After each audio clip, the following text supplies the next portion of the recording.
My dear fellow citizens, Namaskar.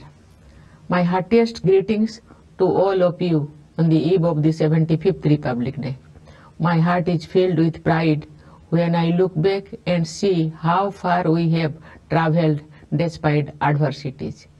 The 75th year of the Republic is truly a historic milestone in the journey of the nation in many ways. This is an especially festive occasion, just as we celebrated the unique greatness and diverse culture of our nation during the Azadi Ka Amrit Mahotsav, when we completed 75 years of independence. Tomorrow is the day when we celebrate the commencement of the Constitution. Its preamble begins with the words, "We the people of India," highlighting the theme of the document, namely democracy. In India, democratic system is much older than the concept of Western democracy. That is the reason why India is called the mother of democracy. After a long and difficult struggle, on 15th August 1947, India became free from foreign rule.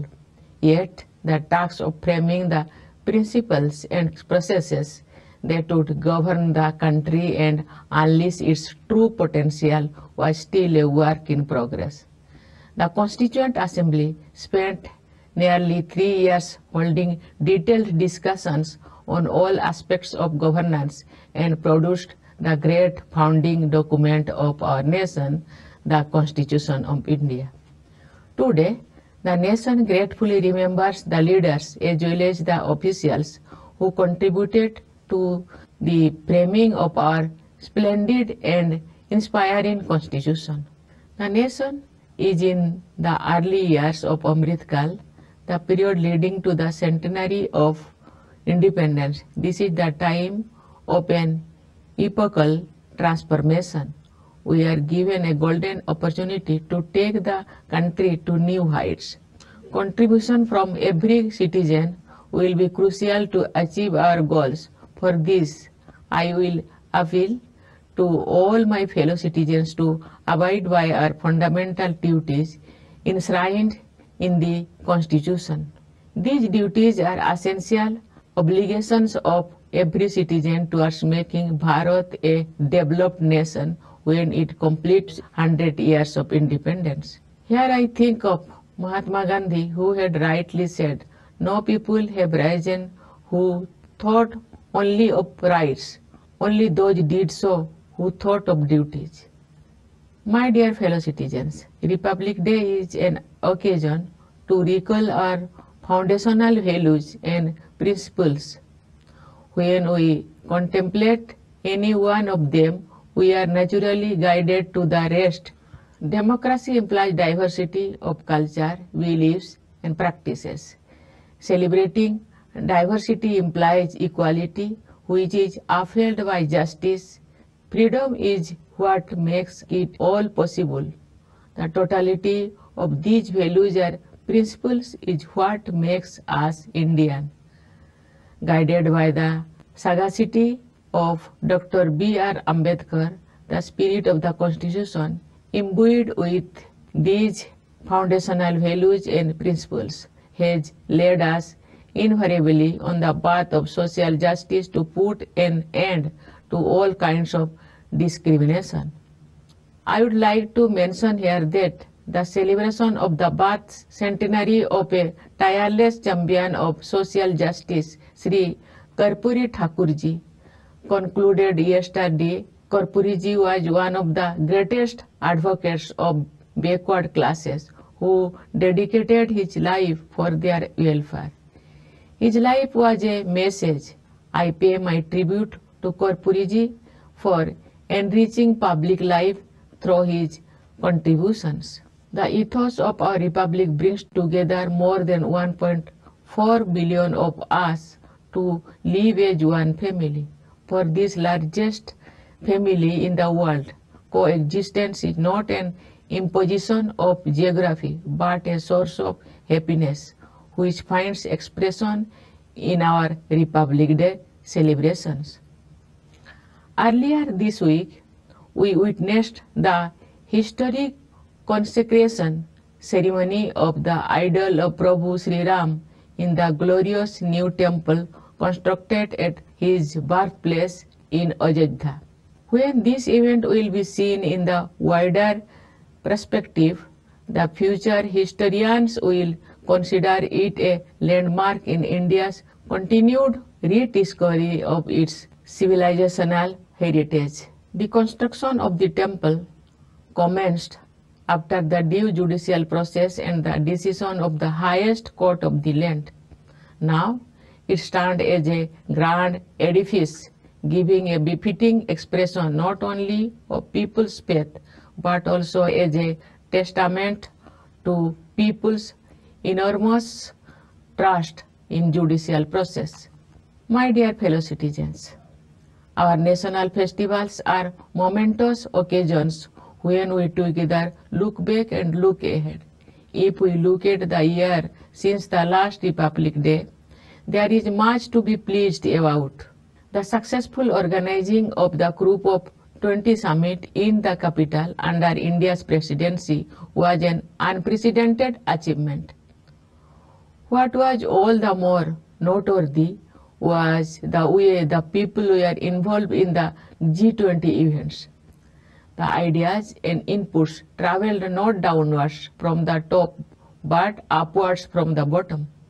The magnificent event provided lessons for all in making citizens participants in strategic and diplomatic matters that are in the final analysis going to shape their own future. The G20 summit also boosted India's emergence as the voice of the global south, adding a necessary element to the international discourse. We also progressed further towards the ideal of gender equality when the parliament passed the historic Women's Reservation Bill. I believe the Nari Shakti Bandhan Adhiniyam will prove to be a revolutionary tool of women's empowerment. It will also go a long way in improving the processes of our governance. When more women will be involved in the matters of collective importance, our administrative priorities will be more in tune with the needs of the masses. It was also the year when India went to the moon, becoming the first to land on the lunar South Pole region. After Chandrayaan-3, the Indian Space Research Organization rolled out a solar mission as well. Recently, Aditya L1 was successfully put into the halo orbit. We began the new year with the launch of our first X-ray polarimeter satellite called XPOSAT, which will study space mysteries like black holes. Many more space missions are planned in the current calendar year. I am happy to add that India's space journey is slated to cross new milestones. Preparations for the Gaganyaan mission, our first human spaceflight program, are proceeding smoothly. We have always been proud of our scientists and technology experts, but now they are aiming far higher than before and delivering too. India's space program is aimed at expanding and deepening the role of science and technology for the benefit of the entire humanity. The amount of enthusiasm we see in the country for the ISRO's initiatives is heartening. New achievements in this area have fired the imagination of the young generation. More children, I am sure, will become interested in science and cultivate a scientific temper. It will also inspire more youngsters, especially young women, to pursue careers in science and technology.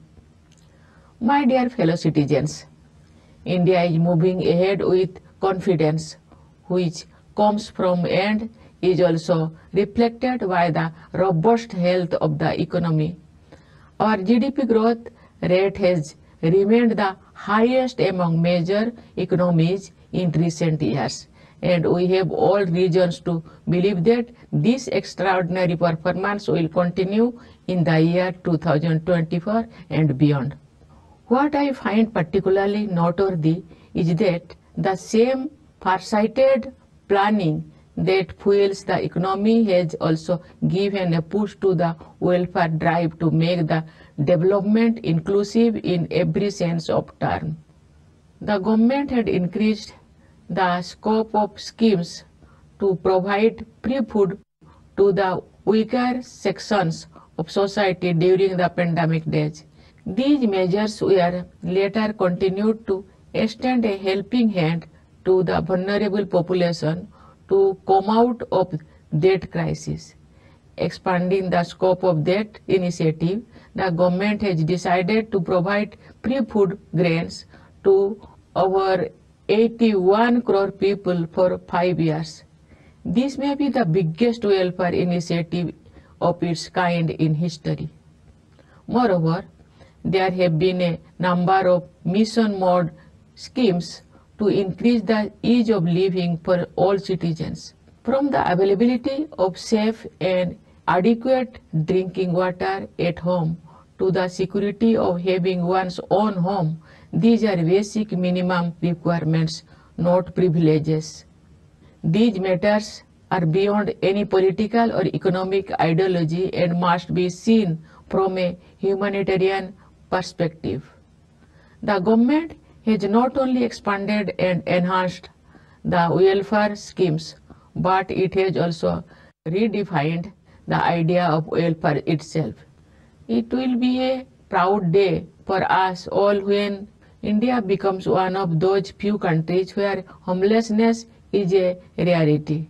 Similarly, the national education policy gives adequate thrust to bridge the digital divide and create a uniform educational structure for the benefit of the underprivileged students.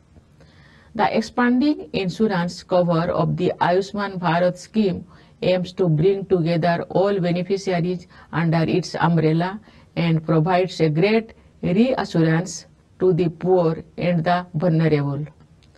Our sportspersons have raised India's profile on the international stage. In the Asian Games held last year, we made history with a record-breaking tally of 107 medals, and we won 111 medals in Asian Para Games. We are glad to see that women are making very impressive contribution to our medal tally.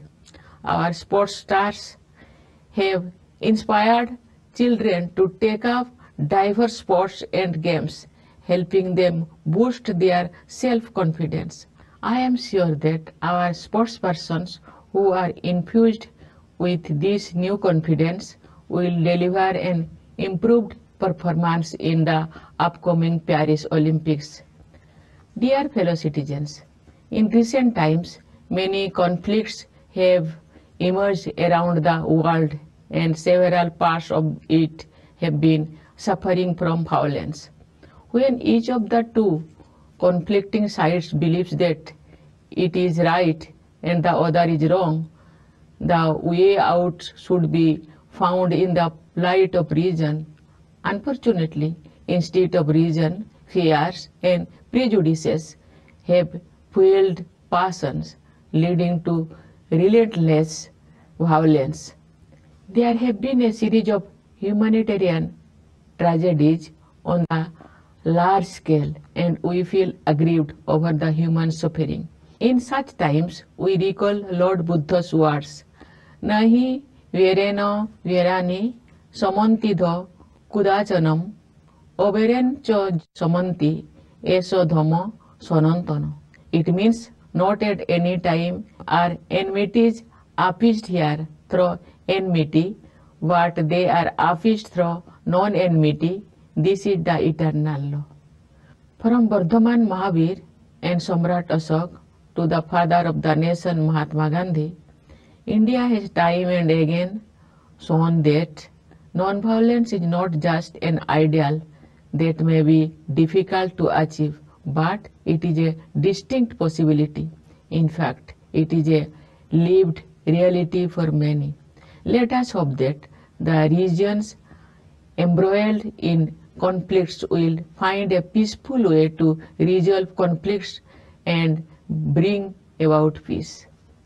India's ancient wisdom can also help the world find a way out of the global environmental crisis.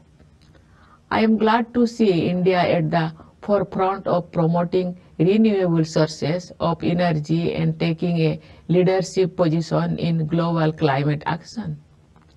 India has launched the LIFE movement for adoption of environment-conscious lifestyle. The global community has appreciated our country's emphasis on individual behavior change for dealing with the issues of climate change. People everywhere can and must contribute by bringing their lifestyle in tune with Mother Nature. That will not only help save the planet for the generations to come, but will also enhance the quality of life. Dear fellow citizens, the period of Amritkal is also going to be the period of unprecedented technological changes. Technological advances like artificial intelligence and machine learning have moved from headlines into our daily lives at a breathtaking speed. There are numerous areas of concern in the foreseeable future, but there are also exciting opportunities ahead, especially for the youth. They are exploring new frontiers. We need to do all we can to remove hurdles from their path and let them unleash their full potential. What they want is equality of opportunity. What they want is not the same old rhetoric of equality, but the realization of our cherished ideal of equality. It is, after all, their confidence that is building the India of tomorrow. Moreover, the mind of the youth is shaped by teachers who are the real architects of the nation's future. I would also like to make a thankful mention of our farmers and laborers who toil silently and make a mighty contribution to creating a better future for the nation. On the eve of this auspicious occasion, India also gratefully salutes the members of our armed forces, police and paramilitary forces, without whose valor and vigil we would not have scaled the great heights we have. Before I conclude, let me offer my greetings to the members of the judiciary and civil services. My Republic Day greetings to the officials of India's missions abroad and the diaspora community. Let us all dedicate ourselves to serve the nation and fellow citizens in every way we can. My best wishes to all of you in this endeavor. Thank you. Jai Hind, Jai Bharat.